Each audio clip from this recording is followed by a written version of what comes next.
the Zodiac Killer, a case of terror and mystery. Welcome to one of the most infamous unsolved serial killer cases in American history.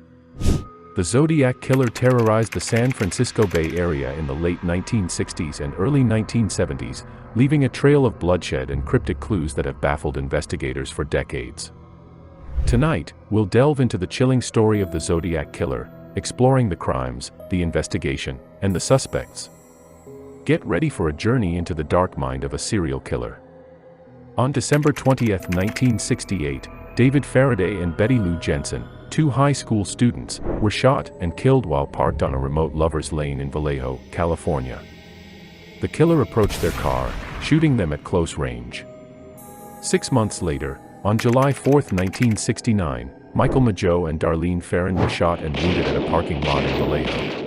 The killer's first letter to the press arrived shortly after, signed with a cross-circle symbol and claiming responsibility for the attacks. Over the next few years, the Zodiac Killer sent a series of letters and cryptograms to local newspapers, taunting the police and boasting of his crimes. The letters included 3 ciphers, only one of which has been cracked, revealing a message that reads, "I like killing people because it is so much fun." The killer's cryptic messages and codes have been the subject of intense scrutiny and speculation. Some believe they hold the key to uncovering the killer's identity, while others see them as a clever ruse to mislead investigators. On September 27, 1969, the Zodiac Killer struck again, stabbing and killing Brian Hartnell and Cecilia Shepard at Lake Berryessa in Napa County. The killer carved a message September 27, 6969. This attack was particularly brutal, with the killer using a knife to inflict multiple stab wounds. The victims were found by a park ranger, who described the scene as gruesome. On October 11, 1969, the Zodiac Killer claimed his final confirmed victim, Paul Stein, a cab driver shot and killed in San Francisco. The killer took a portion of Stein's shirt as a trophy, later sending it to the press along with a letter. This crime was particularly chilling, as the killer had flagged down the cab and shot Stein at point-blank range. Despite numerous investigations and tips over the years, the Zodiac Killer was never caught. Several suspects have been identified, including Arthur Lee Allen, Richard Gaikowski, and Ted Kaczynski, but none have been proven conclusively as the killer.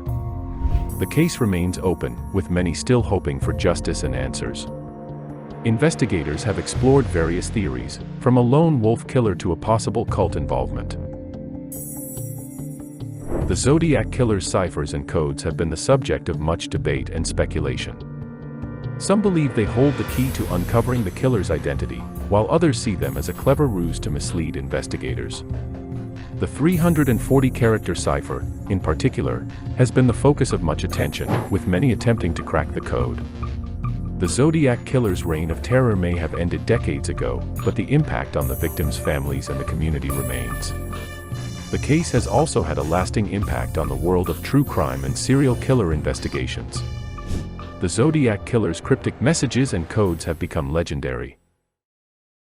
As we close this chapter on the Zodiac Killer, we are reminded of the lives lost and the families forever affected by his reign of terror. The identity of the Zodiac may remain shrouded in mystery, the resilience of the human spirit shines through in the pursuit of justice and closure.